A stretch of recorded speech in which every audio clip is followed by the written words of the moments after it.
It's starting. Hey, everybody. Welcome to our very first live Google Hangout with the Spooky MG team. Yay! Go around and just introduce ourselves quickly. My name is Kim Ventrella. Hey, my name is Sherry Larsen. I ran into S.A. Larsen. And my name is Victoria Piontek. And I am Samantha M. Yay, welcome everybody. Well, today we are answering some questions from Mrs. Bosch's third grade class. They had some burning questions for us, and I have a list of them right here. So let's just dive right in. They had some really great questions. The first one is actually my favorite question. Here it is. Can you write a book about a zombie horse? Who wants to take that? Who wants to take that? Let's go to Victoria. You get the first crack at it. Yeah, you can absolutely write a story about a zombie horse. That's one of the great things about writing stories. You can write a story about anything you want. Yeah, I agree. I want to write that story right now. Zombie horse. I've got loads of ideas. Okay, so I mean, this is like the headless horse, you know, spooky, Sleepy Hollow. It's got spooky on the brain. Zombie horse. We can do so much with a zombie horse. I know, I love it. For me, I mean, my first thought is like, first of all, when the student gets older, she should pick up the Scorpio Races by Maggie. Oh, yes. Oh, yes. That's a great idea. That's a great one. Yeah, my second thought is just like one writing tip that came to mind right away is if you're going to do something really fantastical like the zombie horses, make sure to ground your reader in some concrete details first so the world feels real to them. But after you do that, just go wild. What about you, Sherry? Yes, I was going to say pretty much the same that all of you were saying. Is just about, especially if it's like fantasy, that you can do anything you want. I mean, zombie horses are very possible. I may or may not, in the sequel to Multi Education, have zombie crows. Like my zombie Ebony. So, so yes, you can. And yeah, and it was really funny because actually, when I was doing research, I wrote about the zombie crows and everything. And then I found out, do you know there's real zombie like animals? They're born like that. There's like zombie ants, like for real. Really? Yes, really? Google it. And I started doing research, and there's like 10 different kind of animals that they're born dead, if that makes any sense. Wow. Oh, wow. That does not actually make a lot of sense, Sherry Larsen. I don't know. You know, I've been rewatching all of the X-Files, and that seems like it's totally possible. I agree. I agree. I think I'm going to be terrified to go to sleep tonight. Well, let's hope not. Okay, that was a very spooky answer. I love it. Let's go to our second question. And that is, did anybody help you write your books? Ooh. Oh, yes. Always, always. More help, the better. Let's see. Samantha, do you want to start us on that one? Sure. I mean, I got the idea when I was walking my dog, and then I walked home and I had all these other ideas, and it was a Saturday, my husband was home, and I went, babe, you got to hear about this idea. And we sat and brainstormed for an hour. In my acknowledgements at the end of the book, he's the first person I thanked because of that, and because he always believed in the story, even when I didn't. But I mean, critique groups, and I had mentors, and then just, you know, friends who have supported me many, many, many times, you know, over the years, you know, my parents who kept saying, you know, how's the book going?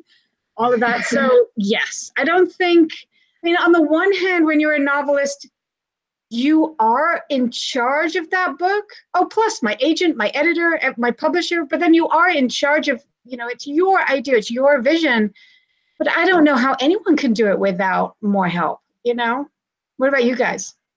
I agree. I mean, definitely need some guidance. And I just found bouncing ideas off other people, it seemed like if you get stuck, it just seemed to flush everything out. Because there were some things right off, they'd be like, yeah, no. And you're like, oh, really? And then, you know, those kind of things. I actually had a similar experience with Motley with my husband. We live in a neighborhood and we would always walk at night. The kids were a little bit younger, and that's how we would like have our hour alone. We'd just walk in the neighborhood and I would just stop babbling. He's not a reader, but he would listen to me.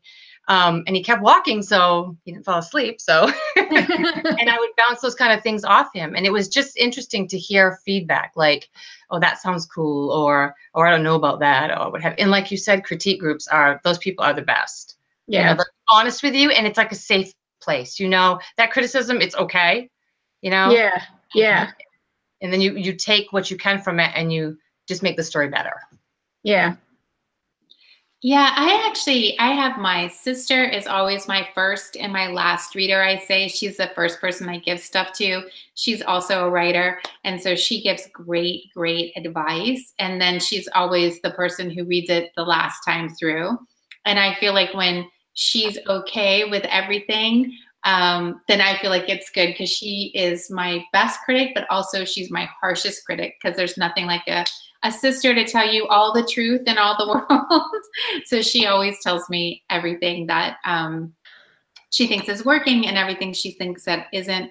And then also there's so many other people like critique partners and also editors and agents. And then there's a lot of people that just make the book itself. There's a whole team. So I feel like it's a very collaborative process. Yeah. Totally. I mean, everybody that you guys mentioned.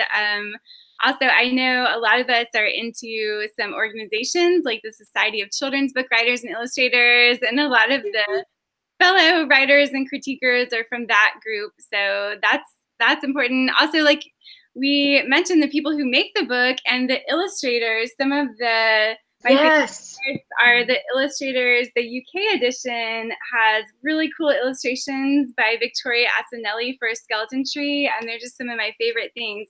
And especially for this edition, since it was illustrated, I mean, they're like a huge part of the book. Like they wow, I love that. Cool. That was my favorite one. So yeah, I mean, there are definitely, for sure, lots of people that help make our books possible. And now this is a tough one, you guys. Number 3, we always get the question, what is our favorite book that we've written? But there's another question that one of the students asked, and I don't think we've ever answered it before. What is your least favorite book you've ever written? Do we have to talk about them?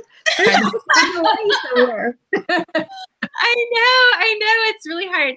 Well, I can actually go first on this one because I have a visual. So one day I was walking in Barnes & Noble and I saw this on the shelf. And I don't know if you can tell, but that's my face, you guys.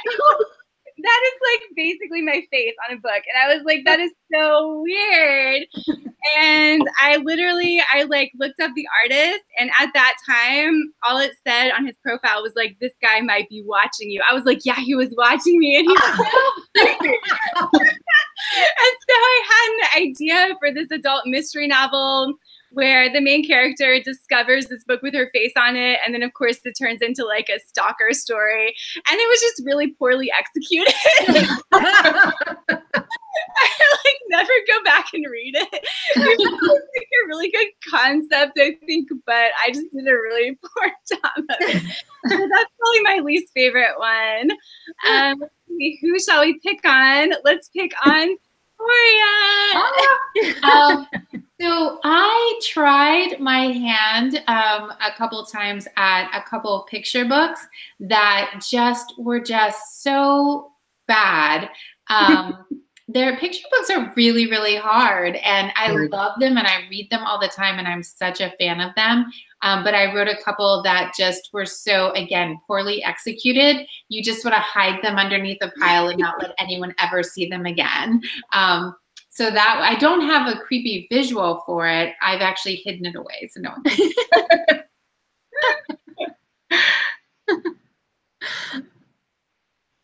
it. Sherry, what about you? Actually, mine is in the similar realm as Victoria's. I've written a few different, I don't know, probably 5, 6, 7 different picture manuscripts. And I've had like 2 that I received some really good feedback from agents and like almost signed and that kind of thing. And then I started to write the middle grade, and then I just kind of forgot about those, and I will revisit those. But I did have this one picture book, and it gnawed at me. It was about the days of the week, and I think it was basically somewhere subliminally in the back of my mind. I know there's 7 days of the week, and I only have 4 children, but I think a few of the days of the week were a couple of my kids. Like Monday, my oldest, very structured, and he did his things, and everything had to be, sticky note, and everything was scheduled. And then you had Sunday, who just did whatever he felt like, whatever he felt like. He had no responsibility. And Monday got ticked off about it and quit. So how could you write the week without Monday? It like affected all the people in the town because they did certain things on Monday. They didn't know when to do them. But I had so much information in this manuscript, and I'm supposed to only like use 300 words. It was really bad. I submitted it to an agent. She's like, yeah, you really need to work on this. I was like, oh my gosh, I'm so embarrassed I even sent it to anybody. So maybe someday, but maybe it should be 7 books. I don't know, but that's mine. I like it. It kind of reminds me of when the crayons quit, like when Monday quits. It would be so awesome. I know. Yeah, I love the idea. Because I did have one little few scene with him where he just, because he was always dressed like in a bow tie and all this, and he just took everything off and he put like a Hawaiian shirt on and went and sit at the beach, And they're all like, where are you going? What are you doing? Because they were all lost around him, I love that idea. You have to go back to that one day. Mine's got to be a picture book too. There was a picture book that I wrote early on, thinking as well that, hey, picture books are short. They're easy. They're a good way in. Oh, no. But so I had this one Christmas picture book with this kid who's going to grandma's house, and he's in the back of this car, and then somehow like this angel comes and like drags him out of the car and whisks him off, and he sees the birth of Jesus, and it is just so I'm actually kind of ashamed that I've told you the actual story.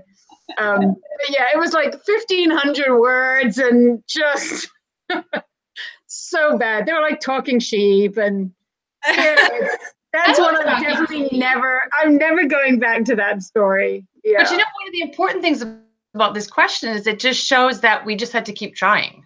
Yes. Yeah. Yeah, not every idea is a good idea, but you have to try and play with them and execute them.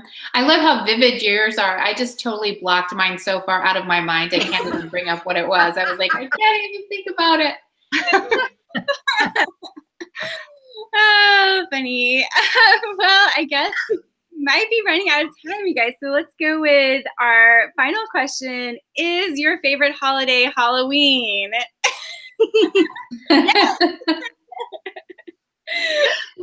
What about you, Sherry? Is it? Well, I'll give me any excuse to celebrate a holiday. I do have some that are favorite. I love Thanksgiving because you can eat a lot. And of course, Christmas, you get presents and families all over. And well, Valentine's Day is all about chocolate. But I have to say, it is Halloween. I love the decorations. And also, I'm Catholic. So then the next day is also Souls Day. So we kind of always celebrated both. Like the kids could go have fun the night before and just eat tons of candy, and then we go to church the next day. But another reason Halloween's so much fun for me, especially as an adult, is the neighborhood that I live in. We started a candy swap like when all our children were little. My oldest is now 25, so I want to say it was probably a good 20 years we did this candy swap. So everybody goes around. We used to have like 300, I don't know, 300 or 400 kids come to our house or whatever. So then we would all go to be about 15 to 20 kids. We'd go to one house. And then they trade candy like all night long. Like the kids, a lot of times we didn't even make our kids go to school the next day. It was really fun. It was just, something different. So I would say, yes, it is one of my favorite. That's really cool. That is cool. Samantha, is it your favorite holiday? It's not my favorite. So, well, I don't really have favorites, but I would think that Halloween is definitely up there. I don't think it's really my favorite because where I grew up, we didn't even have trick-or-treating where I grew up. So Halloween was cool. It was fun. People would get dressed up, but it's not the same as in the US where it's this, where you have all the trick-or-treating and everything else and the candy. We didn't have any of that, when I was growing up. So it's not the same. My favorite holiday is Christmas because when I was growing up in England, we used to go into London in the winter at Christmas. We'd go into London and they would have, and it would get, you know, it would get all dark and there's all the sparkly lights, which I really loved. And then all of the big classic department stores like Debenhams and Harrods, they would have, you know, all these amazing animated dolls and everything in the windows. And I loved seeing all of that. And that was always fun. And we used to be with our family. When we moved to the Caribbean, then it was very different. And, you know, Christmas was warm all of a sudden, which was very strange. But then, by then, you know, as I grew older and as a teenager, Christmas in the Caribbean is huge and New Year's is huge. They have these lavish parties. My parents used to have this party that started at 2 a.m. on New Year's Day. So everyone would go out to other parties, and then all these people would come to our party after the midnight had happened. And we'd have garlic pork and ackee and saltfish and all these other Caribbean dishes, and it was a lot of fun. So Christmas, I think, that time of year, Christmas and New Year's, and it's like also that time where you're celebrating a whole year, but then you're also, that idea of new possibilities I really love. So I think that's mine. That makes a lot of sense. I love it too. And I also really love, but I do love Halloween. It is one of my favorite holidays. I don't know if it's my favorite, but I love all the colors and sort of the change in weather.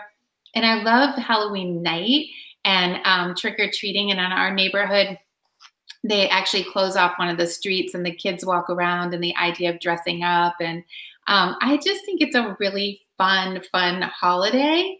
But I think as I get a little bit older, I think my favorite holiday is starting to become Thanksgiving, because I just feel like it's such a nice kind of reflective time. And I love how it just feels like everyone around the whole country is doing the same thing at the same time. And we're all having turkey and thinking about, you know, the things that we are grateful for. So it's kind of a nice holiday. But actually, I like any holiday that I get a day off. So all holidays are good in my book. What about you, Kim? Did you say? Well, of course, my favorite is Halloween, and I have my creepy prop. This was my doll that I carried when I worked in a haunted house this year, and I sort of had the same outfit that she does with like similar makeup, but she's all coming off because I would like bang her against the wall and stuff in the haunted house. But yeah, definitely Halloween. I have to love the creepy, spooky time of year. It's just my favorite. But anyway, I think we're out of time, you guys, but this has been so fun. Hopefully, so fun. Gosh, hopefully your third graders got all of their questions answered, and hopefully everyone will find some useful info in here, especially about those zombie horses, right? Yes. Well, thanks so much, everyone, and we will see you next time. If you guys have any questions, students, teachers, send them our way, and we'll be happy to answer them on our YouTube channel. Bye. Bye. Bye.